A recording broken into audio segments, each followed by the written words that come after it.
Hello, so this is a video of the VGA effects unit that I have built. This is it here with all the gubbins hidden away at the back. And what it does basically is it takes the VGA signal in here and sends it out here, and in between it mutilates it in some quite interesting ways. So I'm just going to show you what that does. I'm just going to run the video. There we go. So that's just doing a few visuals up on that screen there. VGA signal is just running through it at the moment, not doing anything.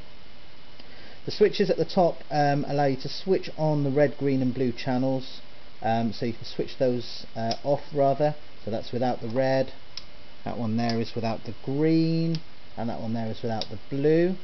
And the second set of switches then allow you to combine it, so you've got red and green added together, you've got green and blue added together, and then you've also got red and blue added together as well. And that allows you to do some unusual tweaks. So if you switch both of those on together, it puts it into black and white mode, and lets you mess around with the colours. Then the knobs underneath here then allow you to flood a certain colour in, so you can flood the screen with extra red, you can flood the screen with extra green, and you can flood the screen with extra blue, and those ones also have a strobe function as well. So if you switch that on, then that's just running through a blinking LED, which is just strobing the signal on and off. So you can have more than one of those going at the same time, and that creates those kind of weird lines and weird strobing effects that you've got there. Okay, then underneath that we've then got a bend to the horizontal sync, which also does some weird colour things. You can see that's creating a kind of peculiar ghosting thing going on there. If I put that one on there, you can see that creates a weird ghosting effect.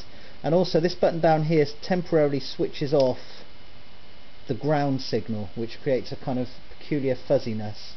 And you can use all these in combination at the same time, so we can switch on a few, make it do weird things. There we go, adding a bit of the red, switching various colours in and out, and allowing you to generally mess around with it. Now occasionally it doesn't receive enough signal, or it receives too much signal, and it will black out. But in between those states you can see there's quite a lot of useful stuff going on that allows you to mess with the signal quite a lot. And down here we've also got temporarily horizontal and vertical switches that allow you to switch the signal completely off and reset them.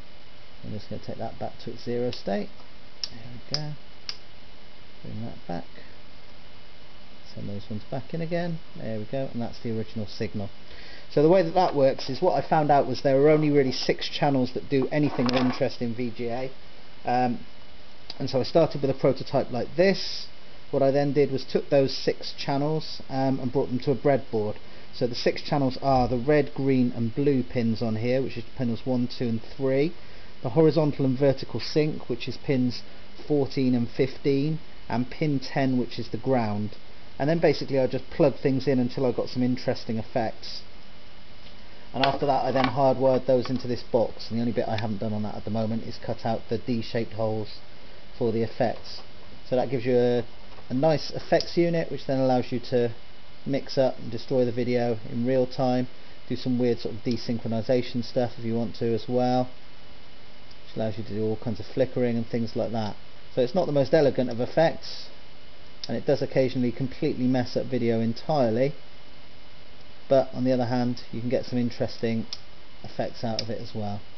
So what I'm also going to try and do is some other bends on this a bit later on, to try and find other ways that we're interested in hacking it. And the other thing that we're hoping to experiment with on this one as well, let's just reset that, is to try and get it so that we're controlling some of this strobing and some of the colour values by running it into an Arduino as well. So this is only really the very first prototype. This is just a passive controller unit, and doesn't require any extra power, just works with the power that's already coming across the VGA signal, and just allows you to do some basic VGA signal breaking. So yeah, there you go, lovely stuff.